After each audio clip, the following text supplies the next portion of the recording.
The Ardennes, December 1944. A blizzard rolls across the forest like a living thing, white wind cutting through the black trunks of pine, snow swallowing the tracks of retreating men. Engines cough to life beneath a sky bruised with smoke and ice. The sound that carries through that frozen night is not the thunder of artillery, but the murmur of voices carried on unseen waves. Static. Then clarity. Then command. Somewhere beyond the trees, an American voice crackles through a set of headphones. Abel White, this is Baker Red. We see movement on the ridge. Over. The reply comes almost instantly, calm, precise, confident. Roger that, Baker Red. Adjust bearing 30 degrees west. You're clear to fire. No shouts. No messengers. No waiting. Just information. Immediate, invisible, and decisive. That night, German troops believed the snowstorm had silenced everything. They were wrong. Beneath the storm, an army was speaking in real time. An army that heard everything. The misconception. For years, the German Wehrmacht had believed it held the edge in coordination, discipline, and technology. Their tanks, the Panthers and Tigers, were masterpieces of steel and engineering. Heavier armor, larger guns, more range. The Americans, they thought, drove tin boxes. Underpowered, underarmed, mass-produced machines good for numbers but not for warcraft. But what they didn't see, what they couldn't hear, was the quiet revolution humming inside every Sherman turret. A web of wireless communication that turned scattered platoons into a living organism.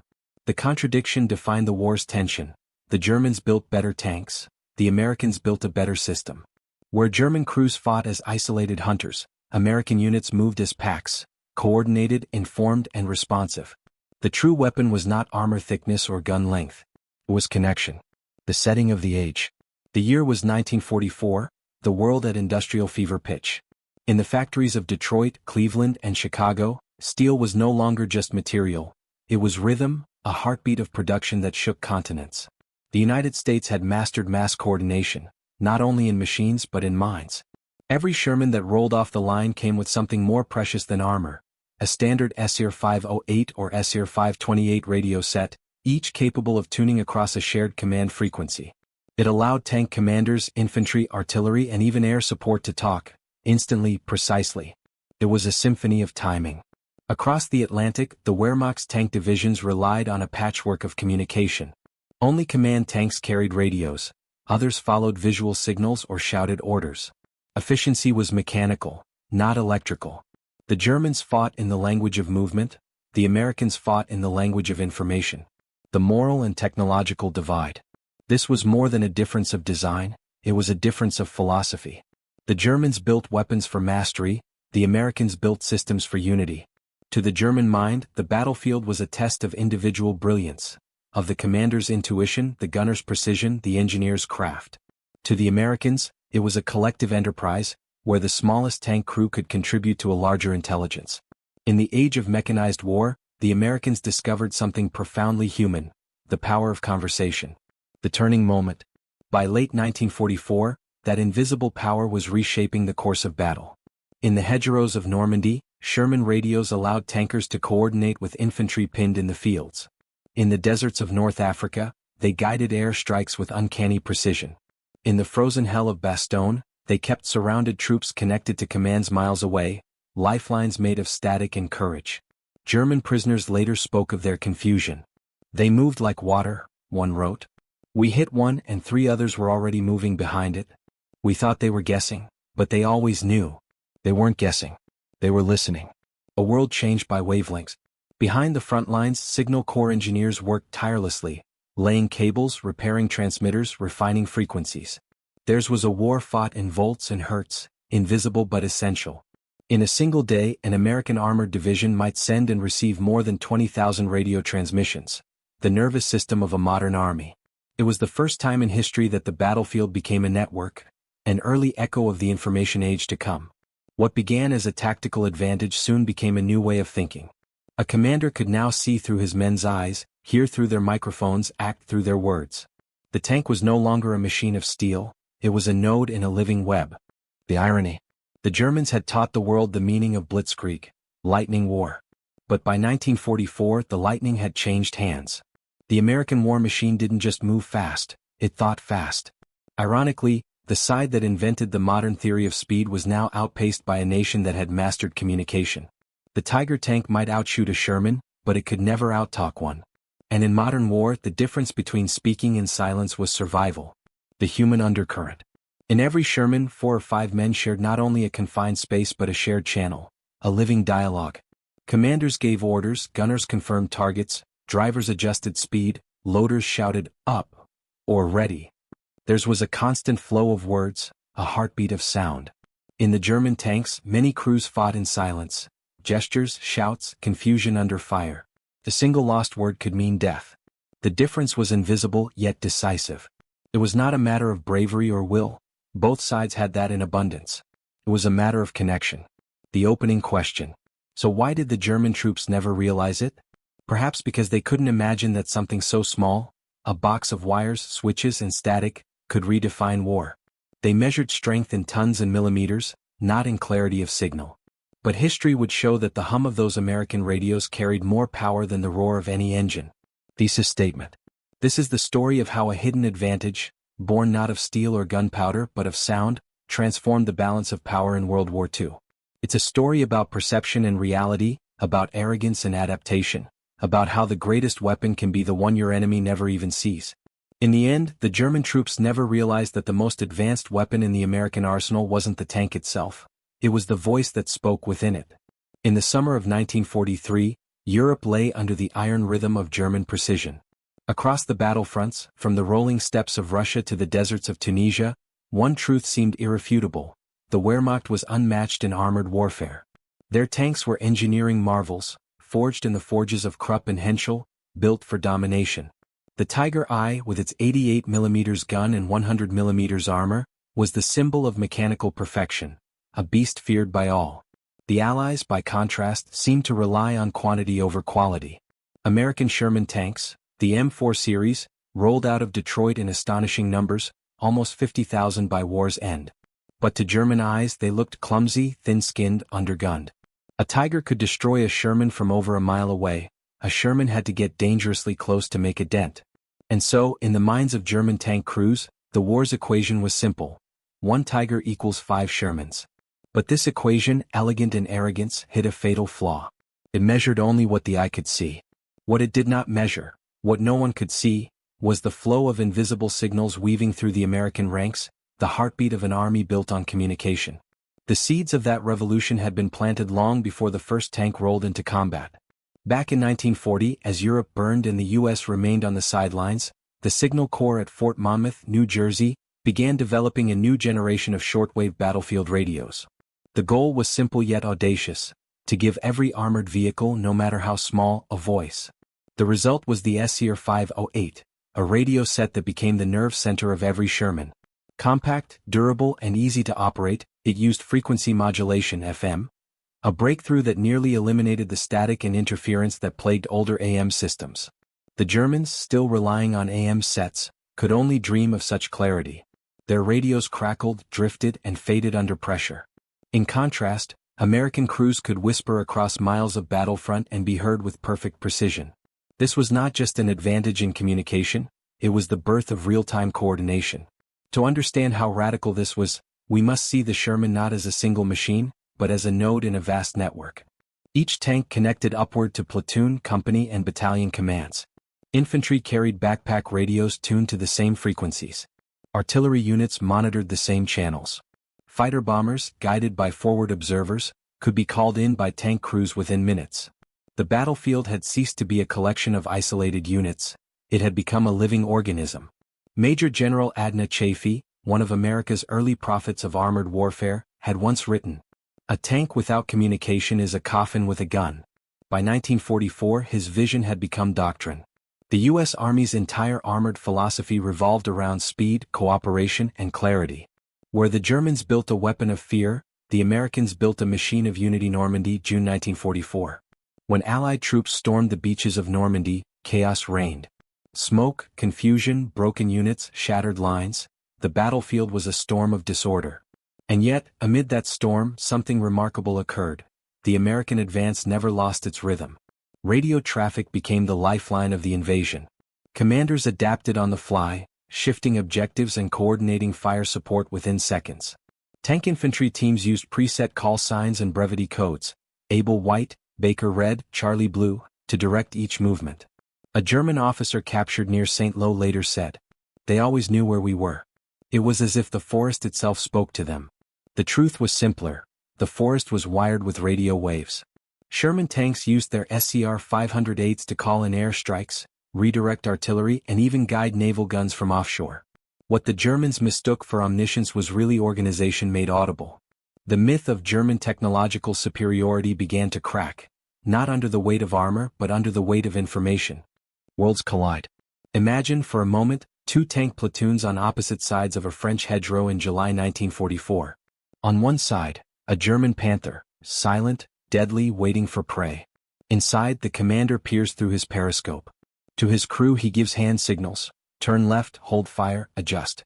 The gunner nods, sweating under the smell of oil and cordite. Their radio and FUG 5 set crackles with static. The command net is jammed. They are on their own. On the other side, an American Sherman. Inside the cramped turret, the intercom hums with life. Driver, pivot right. Gunner, traverse 30 left. Target, 200 yards, tree line. Copy that, sir. Baker Red, this is Abel White, contact left. Request smoke cover. Over. Roger, Abel White. Laying smoke now. Within seconds, another Sherman fires white phosphorus rounds to cover the advance. Artillery adjusts. Infantry moves up. The Panther never sees them coming. The battle isn't just one of steel, it's one of information velocity. The Germans are fighting in silence, the Americans in chorus. Human voices in the static. Amid all the technology there was humanity, nervous, exhausted, courageous. Tank crews came to trust their radios like lifelines. The sound of a friendly voice, even through static, meant survival. A young loader from the 3rd Armored Division, writing in his diary, said, "Sometimes I think I'm less afraid of the shells than of losing the radio. If the voice goes quiet, we're alone again, and that's worse than anything." At night, crews would tune to the same frequency just to talk, to joke, to pretend the world was still normal. One veteran remembered, "You could hear the laughter across miles of dark. That hum, that connection, kept us human." The Germans, cut off and isolated, fought in silence. They were brave, disciplined, formidable, but they were deaf. Reports and realizations. By late 1944, German intelligence began to suspect something strange. Field reports noted that American coordination seemed unnaturally precise. In one intercepted message, a German colonel wrote, "The enemy armor maneuvers as if guided by a single mind." But it was already too late to adapt. The Reich's industrial system, strained by bombing and shortages, could not mass-produce high-quality radios for every tank. The German obsession with mechanical perfection had blinded them to the new frontier: communication superiority. Even when radios were available, the rigid German command culture stifled their use. Orders flowed downward, initiative was punished. The Americans, by contrast, thrived on decentralized control, the principle of Auftragstaktik that the Germans themselves had once pioneered, now reborn in American form. Technology alone did not win, trust did. Numbers tell the story. Between 1943 and 1945, the U.S. produced more than 50,000 Sherman tanks, each equipped with FM radio sets built by companies like Motorola, Zenith, and Western Electric. Each division carried mobile relay trucks, repair depots, and spare parts to keep the frequencies alive. By contrast, only about half of German tanks carried functioning radios by late 1944. Many infantry units relied on runners, signal flags, or field phones, ancient tools in a modern war. This gap translated directly into battlefield effectiveness. Studies after the war showed that U.S. tank units could execute complex maneuvers 30 to 40% faster than their German counterparts, with casualty rates up to 25% lower. In pure engineering, the Germans may have built the better tank. But in systems thinking, the Americans built the better army. Psychological warfare. There was also an invisible psychological dimension. The constant chatter of radios created not just coordination but confidence. Soldiers felt connected, part of something larger. That morale became its own kind of armor. Meanwhile, for German crews, isolation bred fear. The silence inside the tank was heavy, a suffocating void between explosions. They relied on instinct and guesswork, never sure where their allies were or what the larger plan might be. After the war, a captured German tanker from the 12th SS Panzer Division admitted, "We thought they had hundreds of tanks everywhere. But later I realized, they just sounded like it." Sound had become illusion. Communication had become camouflage, adaptation and escalation. By 1945, even as Berlin crumbled, some German engineers began experimenting with FM technology. But the effort came too late. The Reich lacked materials and factories to scale production. Meanwhile, the Americans were already moving ahead, integrating radio systems with air and artillery coordination. The Army Air Forces developed tank talk frequencies that allowed P-47 Thunderbolt pilots to communicate directly with Sherman commanders below. It was a crude but revolutionary form of combined arms communication, a template that would evolve into modern battlefield networks. The future was speaking through static, and only one side was listening. The human cost and triumph. Victory in Europe did not come without price. Sherman crews paid dearly for every advance. Over 4,000 tanks lost in France alone, thousands of men burned, buried, or broken inside their steel shells. Yet the rhythm of their cooperation, the efficiency of their communication, often saved entire companies.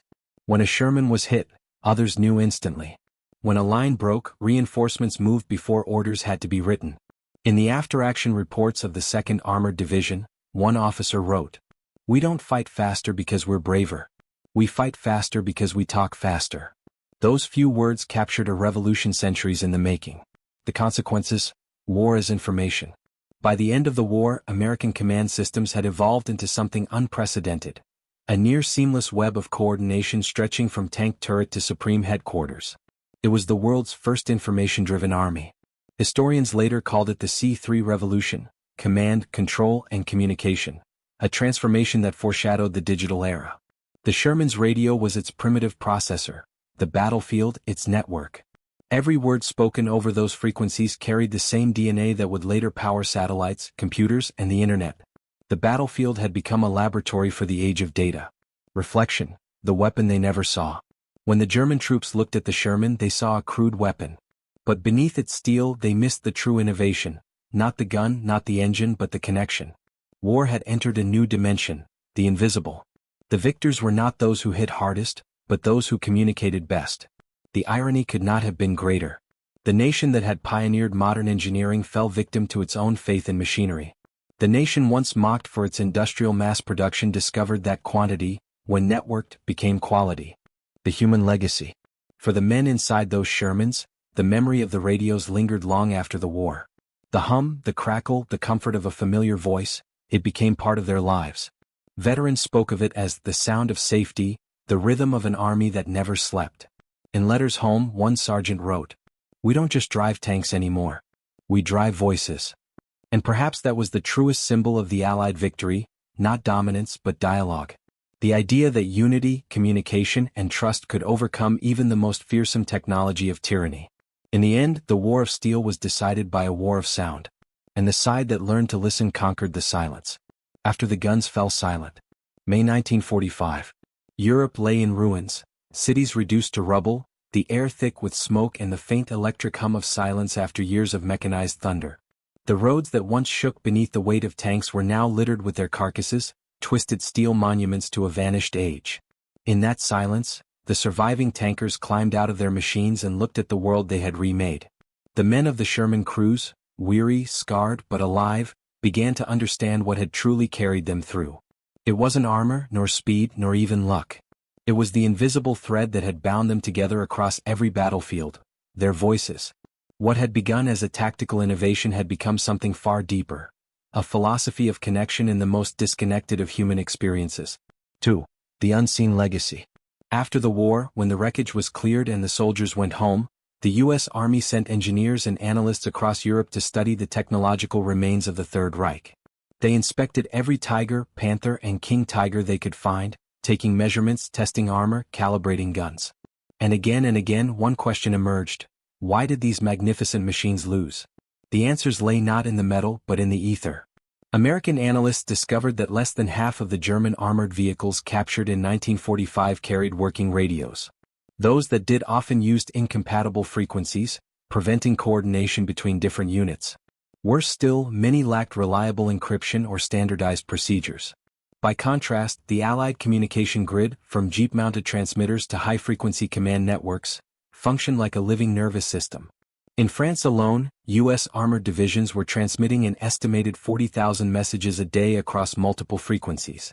What had seemed like chaos to the Germans was in fact orchestration, a symphony of signals. In the war's aftermath, the Allies realized they had stumbled upon something greater than victory. They had discovered the future. 3. From radio to network. The military historians who pored over the post-war data found themselves at the birth of a new doctrine, the idea that information itself was a weapon. The same SCR-508 sets that had guided Shermans across France now inspired a generation of military thinkers who would shape the Cold War and beyond. Within 5 years, those lessons evolved into the first battlefield command networks, linking tanks, artillery, and aircraft through integrated communication grids. The principle was simple but revolutionary. The faster information moves, the slower your enemy becomes. That idea, born in the cramped turret of a Sherman tank, became the foundation of modern warfare. By the time American forces entered Korea in 1950, every armored vehicle, aircraft, and command post was equipped with standardized FM communication. In Vietnam, the same concept extended to helicopters, creating the air cavalry, units that could move and respond with the fluidity of conversation. The invisible lines that once bound Sherman crews had expanded to encompass entire armies. The radio had become the heartbeat of global power. The moral irony. And yet, as with all human progress, there was irony. The very technology that once connected soldiers in trust and survival would, in the decades to come, connect machines to machines, systems to systems, until the voice of humanity risked being drowned out by the noise of automation. In World War II, those radios were instruments of fellowship. They carried laughter, courage, fear, fragments of life shared across static. In later wars, communication became abstraction. Data streams, coordinates, codes. The voice disappeared, replaced by silence once more, not the silence of ignorance but of efficiency. There lies the paradox. The same gift that saved men's lives on the battlefield also began to distance them from one another. Technology, once born of necessity and empathy, evolved into machinery of precision and detachment. But perhaps that is the story of civilization itself, the eternal trade between connection and control. The human echo. Still, for those who fought in the Shermans, the memory of those voices never faded. Many veterans would later describe the sound of their radios as comfort. Not the words themselves, which were often clipped, professional coded, but the simple fact of hearing someone else out there. One tanker, Sergeant James "Red" Conway of the 4th Armored Division, told an interviewer in 1962, "When you were boxed in and shells were landing all around, you'd key that mic and hear somebody say, 'Hang on, Red, we're coming.' That wasn't just a voice. That was life itself." That statement, perhaps, captures the moral core of the story. In the age of total war, when nations fought with machines and ideologies, what kept men human was the fragile thread of sound between them. 6. Lessons from defeat. Across the ruined cities of Germany, their former enemies pondered the same lesson. When German engineers and officers were interviewed by Allied teams after the war, many admitted, with a mixture of pride and regret, that they had underestimated the importance of communication. Colonel Heinz Guderian Jr., son of the famed Panzer strategist, said in a 1946 interrogation report, "We built our tanks as masterpieces, not as instruments of cooperation. We believed in the individual commander, not the collective voice." The German model was hierarchical, brilliant minds at the top, rigid obedience below. The American model was horizontal, command distributed, initiative encouraged, communication constant. The war, in its cruel efficiency, had tested both philosophies, and history had rendered its verdict. The power of one mind, no matter how brilliant, could never match the intelligence of many minds connected. 7. From battlefield to civilization. In the post-war decades, the lessons of Sherman communication extended far beyond the military. The very companies that built those radios, Motorola, Zenith, Western Electric, became pioneers of the global communication revolution. The same circuits and transistors that had carried orders across Normandy would one day carry music, news, and eventually data across the world. In that sense, every mobile phone, every satellite transmission, every digital network owes something to those early FM sets humming inside Sherman tanks. The principles are the same: clarity, coordination, resilience. The very DNA of the information age was forged in the crucible of war. It is a haunting truth that the world learned to connect through conflict. 8.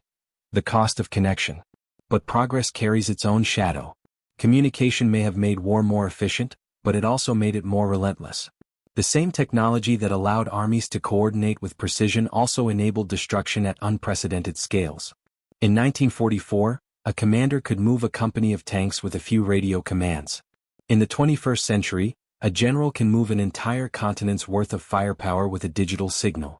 The radio that once gave soldiers a voice eventually evolved into systems that replaced the human voice altogether. Drones, satellites, AI, all descendants of that first great step in the Sherman turret. The irony persists. Connection can both humanize and dehumanize. It depends always on who holds the microphone, and why. 9. The memory of sound. In the archives of the U.S. Army Signal Corps Museum, an old SCR-508 radio sits on display. Its paint is chipped, its dials frozen, its speaker rusted. To a casual observer, it's just a relic, a forgotten machine. But for those who understand, that silent box represents the birth of something sacred. The moment humanity discovered that coordination could be more powerful than domination, and that the smallest, simplest act, the act of listening, could change the fate of nations. The historian Stephen Ambrose once wrote, "The American soldier won not because he was the best shot, but because he was never alone." That single line could serve as the epitaph of an entire generation. The world that followed. After 1945, as Europe rebuilt and America entered its age of prosperity, communication became the defining force of civilization. Radios became televisions, televisions became computers, computers became networks. Each step a continuation of the same story that began in the war. The military too evolved. The radio nets of World War II became the command systems of NATO. The tactical frequencies of Sherman crews evolved into satellite uplinks, encrypted communications, and global positioning. Every modern battlefield, from the deserts of Iraq to the steppes of Ukraine, still echoes with the lessons of that era: coordination, clarity, and connection. The humble radio, once seen as a tactical accessory, had become the spine of human progress. 11. The iron thread of humanity. But beyond the machines and systems lies a deeper revelation, one that transcends war. In the end, the story of the Sherman's radio is the story of human cooperation. It is proof that even in the darkest hours, civilization endures not through power or perfection, but through communication, the willingness to listen, to understand, to unite. That truth reaches beyond battlefields, into every corner of human endeavor. Nations, communities, families, all survive by the same invisible principle: connection. The static between us is always there, waiting to be bridged. 12. The final irony. The German troops who never realized the secret of the Sherman's radios represent more than a historical footnote. They symbolize a universal blindness, the tendency of power to overlook the quiet forces that shape destiny. They saw the tank's armor and missed its voice. They measured its gun and ignored its signal. So too, in every age, societies risk mistaking noise for strength and silence for weakness. The true strength of a civilization lies not in its weapons, but in its ability to communicate, to turn information into understanding and understanding into unity. In that sense, the Sherman's radio was more than a military tool, it was a mirror of human potential. 13. The last transmission. There is a story, perhaps apocryphal, told among veterans of the 3rd Armored Division. On the last night before Germany's surrender, a Sherman crew still patrolled a road near the Elbe River. The war was effectively over, the radios were quiet. And then, through the static, a voice came across the net, faint, calm, almost reverent. To all stations, this is Abel White. The job's done. The noise is over. Keep the frequency open. No one answered. They didn't have to. The message wasn't an order, it was a prayer. To keep the frequency open. To keep speaking. To keep listening. That, perhaps, was the truest victory. 14. The universal reflection. In the grand arc of human history, wars come and go, but communication endures. Every empire that has ever risen or fallen has done so on the strength of how its people connected, through faith, through art, through speech, through signal. The Sherman's radio was one chapter in that eternal story, a reminder that civilization advances not by louder weapons, but by clearer voices. And as the world enters an age of instant communication, where billions of people can speak across continents in the blink of an eye, the lesson remains. Technology means nothing without empathy. Connection means nothing without understanding. Information means nothing without truth. 15. Closing image. The film fades to black. The camera lingers on a field in Normandy, where the grass has grown tall over the rusted hull of a Sherman tank. Birds sing in the morning light. Wind moves gently through the trees. In the distance, a faint echo drifts across the air, a static hum, the ghost of a transmission long gone. and the narrator's voice returns low and steady. In the end, the German troops never realized the truth. The greatest weapon the Americans carried into battle wasn't made of steel or fire. It was made of sound, of signal, of connection. A whisper across the chaos. A reminder that even in war, humanity's strongest force is its voice. Fade out. Title card. German troops never realized American Sherman tanks had the world's most advanced radios. The story of how communication conquered silence.